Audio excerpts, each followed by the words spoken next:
من أهم الأطباق اللي بتكون موجودة على السفرة عند المصريين وفي كتير من الدول العربية هي الفراخ المحشية. ناس كتير طلبتها مني، وناس كتير لما بتيجي تعملها بيحصل عندها مشكلة في تسوية الرز أو تسوية الفراخ أو النتيجة النهائية لشكل الفرخة بعد لما بتستوي.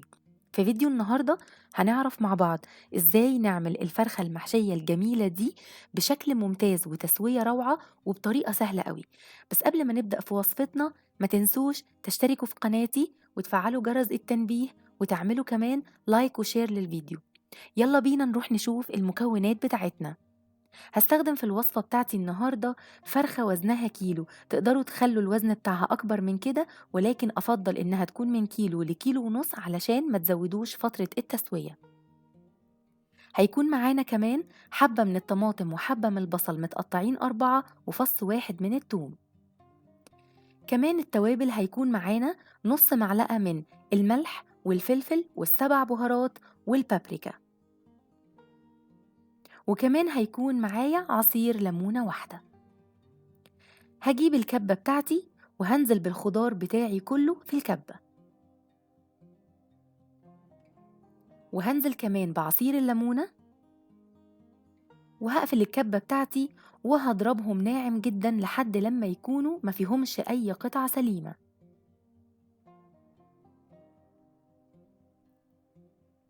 بعد ما ضربتهم ووصلوا للشكل ده هنزل بيهم في الطبق بتاعي، وهنزل عليهم بمجموعة التوابل اللي عندي.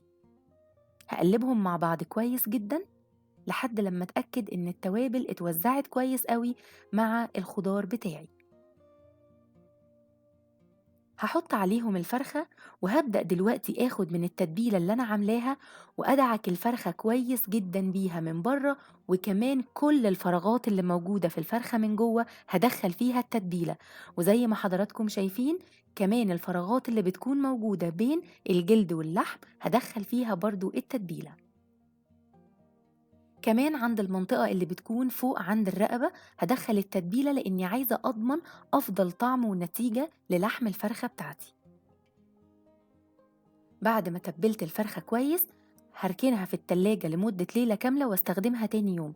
ولو انتوا مستعجلين ممكن تقعدوا الفرخة في التتبيلة ساعتين علشان تستفيدوا بالطعم المميز بتاعها. علشان نعمل رز الحشوة هنجيب طاسة على النار أو حلة، وننزل بمعلقة كبيرة من الزيت ومعلقة كبيرة من الزبدة.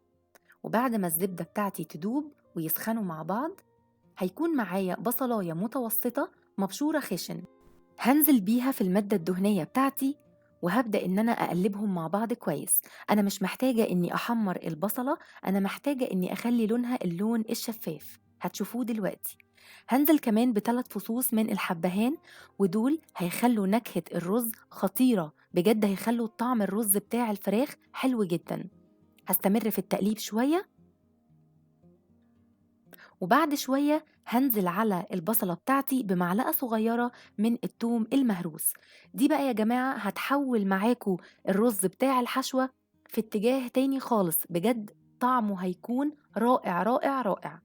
هنقلبهم مع بعض، وأول ما نشم ريحة الثوم هننزل بكوبايتين من الرز المصري المغسول والمتصفي، وكمان هننزل بمعلقة صغيرة من الملح والفلفل والمرقة الفورية والسبع بهارات. وهبدأ إن أنا أقلبهم مع بعض كويس قوي لحد لما التوابل تتوزع مع الرز والبصل.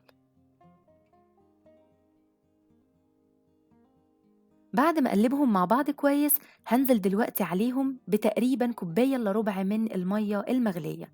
أنا مش محتاجة إني أسوي الرز سوا كامل، أنا محتاجة أسوي الرز نص تسوية علشان لما يستوي مع الفرخة أضمن إنه ما يعجنش وأضمن درجة سوا ممتازة للرز. بعد ما أقلبهم مع بعض وأتأكد كده إن المية والتوابل اتوزعوا هغطي على الرز وهسيبه لحد لما يتشرب المية بتاعته، وطبعا عشان المية قليلة هيستوي نص سوا. هنا الرز بتاعي كان استوى النص سوا اللي أنا محتاجاها وخلاص كده تمام. كل اللي أنا هعمله دلوقتي إني هجيب طبق وهبدأ آخد شوية من الرز ده علشان أحشي الفرخة. هاخد رز على قد الفرخة بالظبط، وبقية الرز اللي معايا في الحلة هحط عليه شوية صغيرين من المية، تقريبا ربع كوباية، وهقلبهم مع بعض كويس، لأني محتاجة أكمل تسوية الرز ده، لأن ده اللي هيستوي وهيتقدم تحت الفرخة وقت التقديم. بقلبه كويس قوي عشان أوزع المية فيه، وهغطي عليه واسيبه على نار هادية لحد ما يستوي. دلوقتي بجيب صينية فرن اللي هسوي فيها الفرخة، وعندي جزراية وبصلاية متقطعين حلقات، هبدأ أرصهم بالشكل ده. مبدئيا دول علشان أضمن إن الفرخة بتاعتي ما تلزقش في الصينية، وكمان هيدوا نكهة حلوة للفراخ بتاعتي.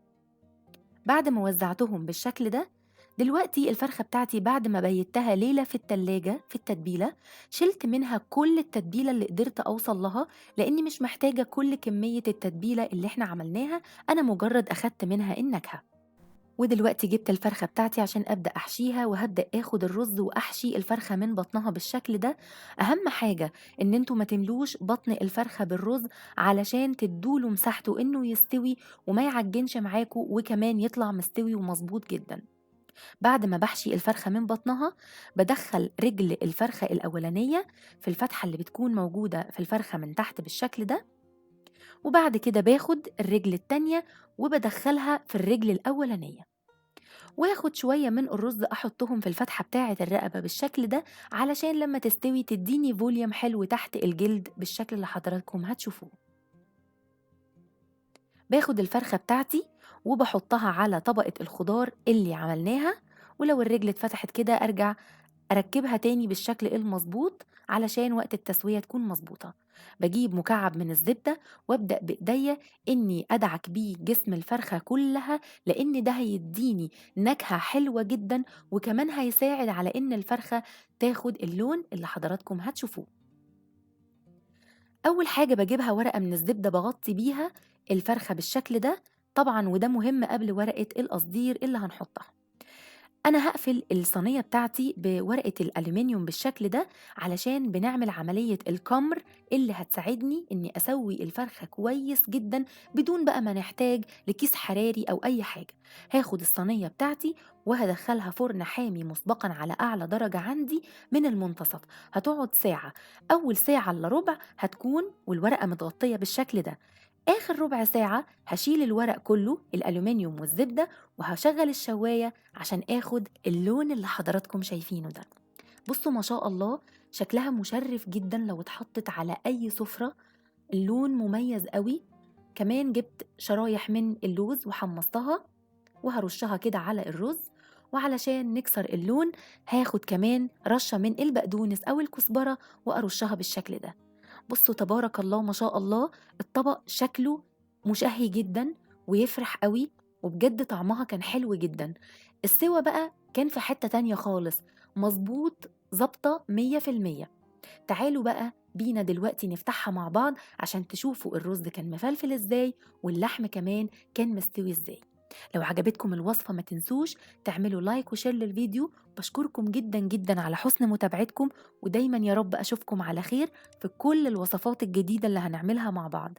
كانت معاكم إيناس، هسيبكم مع الفرخة الأمورة دي مع اللحمة الدايبة والرز المستوي، وأشوفكم على خير في وصفة جديدة من هيلو مستكة مع إيناس، وباي باي.